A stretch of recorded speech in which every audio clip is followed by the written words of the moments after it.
জুলাই আন্দোলনের সময় অর্থাৎ ফ্যাসিস্ট হাসিনা বিরোধী আন্দোলনের সময় তার পতনের আন্দোলনের সময় যে ছাত্র জনতা যখন রাস্তায় নেমেছে তাদের উপরে গুলি করা হয়। এতে অনেক আন্দোলনকারী নিহত হয় এবং অনেকে বিভিন্নভাবে তার চোখ হাত পা হারিয়ে অনেকে আহত হয়।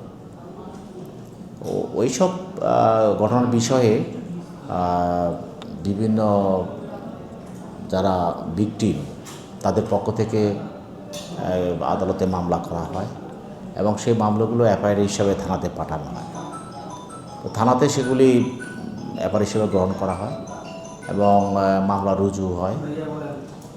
তো সেই মামলাগুলোতে তদন্তকারী কর্মকর্তা যারা তদন্ত করছেন এবং তারা তদন্ত করে ইতিমধ্যে তারা অনেকগুলো মামলা তারা রিপোর্ট প্রস্তুত করেছেন। ইতিমধ্যে আমার কাছে দুইটি মামলার বিষয়ে তারা দুজন তদন্তকারী কর্মকর্তা এসেছিলেন। তো আমি ওদের এই তদন্তের সঙ্গে আমি একমত হই নাই। একমত না হয়ে তাদেরকে আমি আমার অপিনিয়ন দিয়ে দিয়েছি লিখিত, কেন তাদের সঙ্গে আমি একমত হইতে পারি নাই। এরপর থেকে আমার কাছে আর কোনো এরকম পুলিশ রিপোর্ট নিয়ে কোনো তদন্তকারী কর্মকর্তা আসছে না। তো আমি যতটুকু জানতে পেরেছি তারা আমাকে না দেখিয়ে মানে পিপিকে না দেখে তারা আদালতে নিজে দাখিল করেছে। সব মামলাগুলোর মধ্যেই যিনি ভিকটিম তো আছেই, হত্যাকারী যাকে হত্যা করা হয়েছে সেই বিষয় তো আছে, এটা কোনো মিথ্যা নয়, এবং যাকে আহত করা হয়েছে সেটাও কোনো মিথ্যা নয়, এগুলি সঠিক। এখন মামলা করতে গিয়ে হয়তো কিছু নাম ইনক্লুড করা হয় নাই বা কিছু নাম বেশি ইনক্লুড করা হয়েছে, অনেকের নাম সেখানে সংযুক্ত করা হয়েছে। শুধু তদন্তকারী কর্মকর্তা তো দেখবেন, যাদের নাম আসে না তাদেরকে অন্তর্ভুক্ত করবেন, যাদের তারা দোষী তাদেরকে মামলা থেকে তারা রেহাই দিবেন, এটাই তো স্বাভাবিক। কিন্তু সেই তদন্তটা যেন গ্রহণযোগ্য হয়, যেন ফ্যাসিস্টরা কেউ এই তদন্তের মধ্যে দিয়ে যে তারা বাদ না যায় বা তাদের সহযোগীরা কেন বাদ না যায়, সে জিনিসটা দেখতে হবে। এখানে এইসব হত্যা এবং হত্যা প্রচেষ্টা মামলায়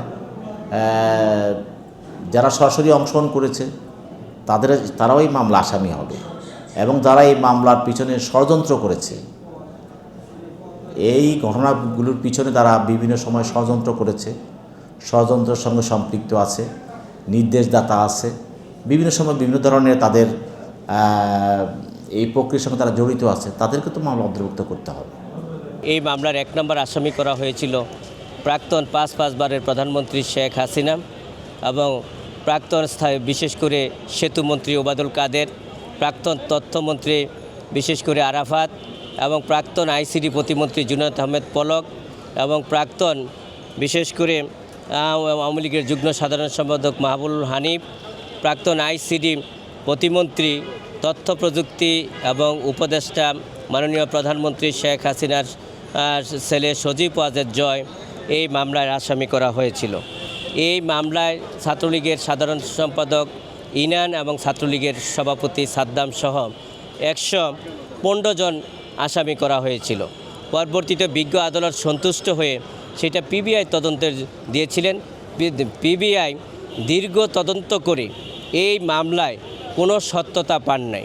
এমনকি পিবিআই ঘটনাস্থলে ভিডিও ফুটেজ সমস্ত কিছু প্রত্যক্ষ পরোক্ষভাবে এই মামলাটির তদন্ত করেছেন দীর্ঘদিন তদন্ত করে এই মামলার যেহেতু সম্পৃক্ততার সত্যতা পাওয়া যায় নাই মর্মে একটি ফাইনাল রিপোর্ট দিয়েছেন। সেখানে 115 জন আসামি, বিশেষ করে প্রাক্তন প্রধানমন্ত্রী শেখ হাসিনা সহ প্রাক্তন আইসিডি উপদেষ্টা সজীব ওয়াজেদ জয় সহ প্রাক্তন আওয়ামী লীগের সাধারণ সম্পাদক ওবায়দুল কাদের সহ 115 জন আসামি, সকল আসামিকে বেকসুর খালাস দিয়েছেন, এই মামলা থেকে অব্যাহতি দিয়েছেন। এই মামলার যে কথিত ঘটনা এবং যে ভিকটিম, তাদের অস্তিত্ব খুঁজে পাওয়া যাচ্ছিল না। জুলাই আগস্টকে কেন্দ্র করে যে মামলাগুলো হয়েছে তার মধ্যে অনেক মামলা রয়েছে যেখানে যে কথিত ঘটনাগুলো রয়েছে সেই ঘটনাগুলোর কোনো অস্তিত্ব নেই, যে ভিকটিম বলা হচ্ছে তাদেরও কোনো অস্তিত্ব নেই। এই মামলাগুলো মূলত জুলাই আগস্টের আন্দোলনকে কেন্দ্র করে যারা হতাহত হয়েছিলেন তারা মামলাগুলো, তাদের পরিবার বা যে ভিকটিম তারা নিজেরা ন্যায় বিচারের জন্য তারা কোর্টে দাঁড়িয়ে মামলাগুলো করেছেন। কিন্তু এর আড়ালে আমরা দেখতে পেয়েছি যে এই মামলাগুলোকে নিয়ে একটি বাণিজ্য কিন্তু হয়েছে। হ্যাঁ, মানে বিভিন্ন জনকে হয়রানি করার জন্য মামলাগুলো করা হয়েছে, আসামি করা হয়েছে, আসামি করে মোটা অঙ্কের টাকা হাতিয়ে নেওয়া হয়েছে।